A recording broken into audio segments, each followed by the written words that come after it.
že sama bolezen, ki jo človek pač prinese na svet in se z njo, bojuje, je problem, ne. Če pa gre to za redko bolezen, je pa toliko težje.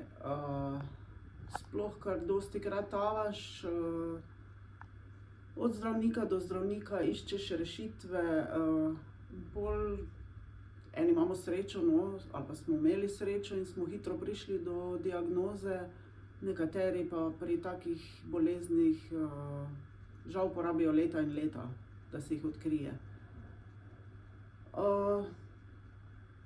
Če pa gre tukaj za žensko, ki pa pač,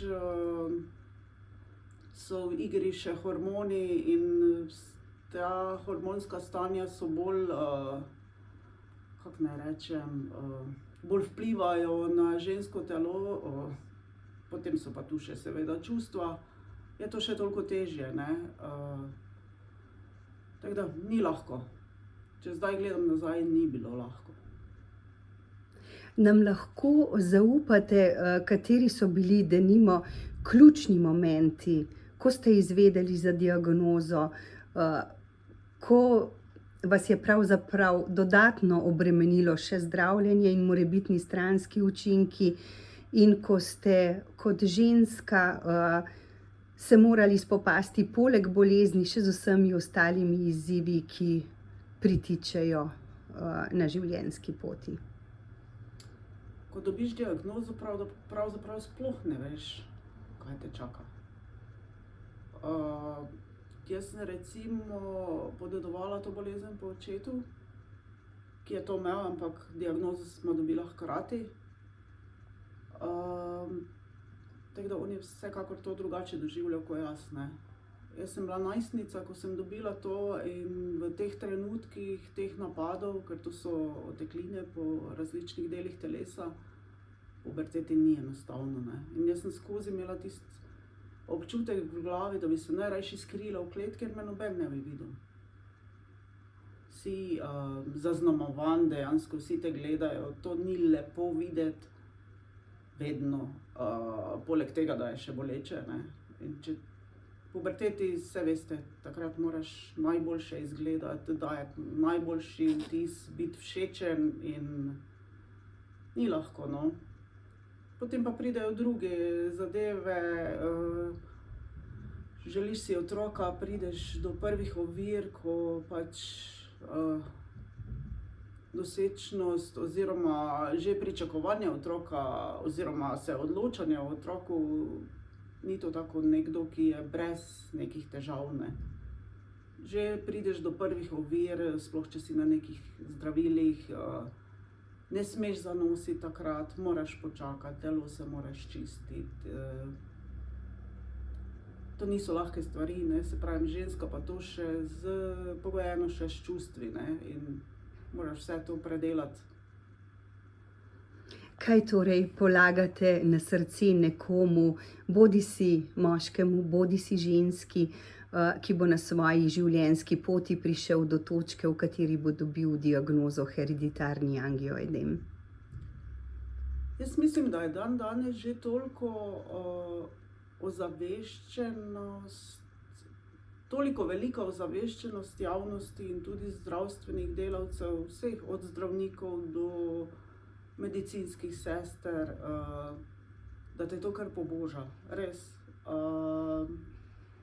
Da veliko smo naredili že na tem področju, tako da, ne vem, jaz sama pri sebi ugotavljam, ko pridem v bolnico, ko imam neko nujen primer in potrebujem zdravilo, to je čisto drugačno dojemanje, kot je bilo pred leti, ko sem mogoče bila kdaj nediscipliniran bolnik ampak zaradi nevednosti, ne zaradi tega, ker sama sebe ne bi poznala, ne.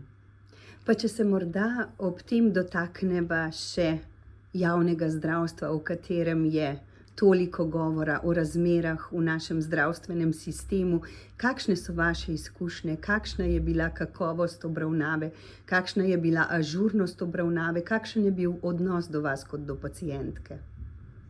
Se pravi, šla sem čez marsikaj.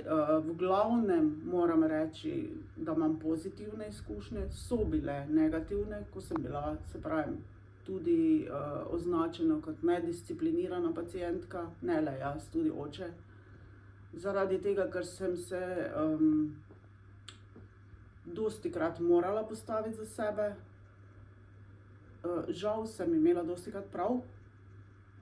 Čeprav se veste, če greš proti zdravniku, je to malo težje, ne. Ampak žal je takrat bilo to neznanje. To je bila redka bolezen, o kateri se ni veliko vedelo, ne. To je bila edina mogoče taka malo slabša izkušnja, malo je prišlo do nekega konflikta, mogoče nič kaj druga, no. Zadeve so se potem rešile in so funkcionirale skozi naprej. Toda prav pri redkih boleznih, ki jih je v našem miljeju, v tej naši majhni Sloveniji, še toliko manj kot drugod, je pravzaprav tako zelo pomembno to, na kar nas pravzaprav vsi opozarjajo in pravzaprav vsakdo pri sebi tudi dobro ve, da je bolnik tisti, ki točno ve, kaj se dogaja v njegovem organizmu in ki lahko najbolje predstavi spremembe, ki morda kažejo pravo pot k diagnozi, kaj ne? Ja, res je. Sploh, če si toliko uporen, ker sam pri sebi iščeš neke razloge, zakaj se ti neke stvari dogajajo. Na primer, ob nekih menstrualnih ciklih ugotavljaš, da se ti to dogaja nekako konstantno. Spremljaš to, ne vem, jaz sem vodila cele dnevnike že pred leti. Ker bi rad našel neke povezave, da bi sam lažje prišel čez tiste težje dneve, ne.